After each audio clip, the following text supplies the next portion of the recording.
Matapos ang electrifying plays ni Renz Abando sa World Cup, siya na ang bagong media darling sa Pilipinas, to the extent na may mga rumors na of him going to the NBA. Kaya sige, pwede pa nga bang makatungtong si Abando sa nasabing liga?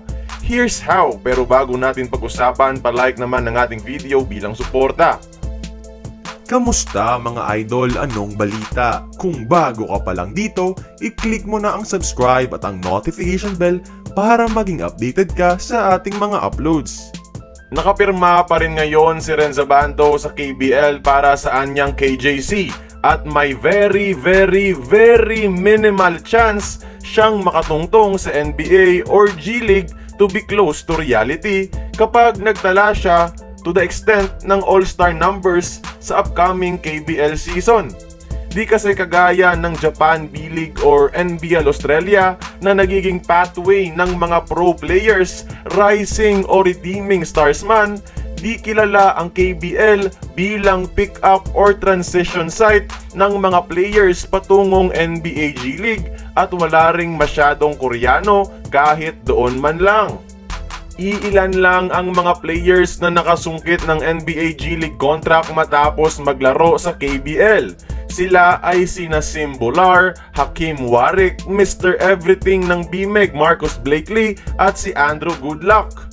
Lahat sila ay mga world imports na may pangalan na sa Amerika. Unlike kay Abando na literally from the shadows, full of potential yet inconsistent at medyo matanda na at 25 years old.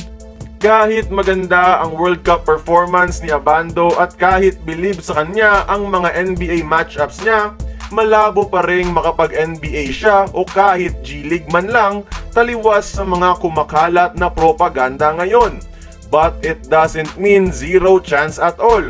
May iilan nang nanggaling sa KBL na nakapag-G-League. Malay natin baka in the most hopeful of miracles, si Renz na pala ang susunod. Pero kidding aside, kung meron man sa gilas na may chance makapag G-League or NBA, yan ay sina Kai Soto at AJ Edu. Kaya kayo mga idol, anong masasabi niyo sa Abando hype train ngayon? Deserve ba? Join the conversation, magkomento lamang sa ibaba. Kung nagustuhan mo ang ating video, please like, share, and subscribe.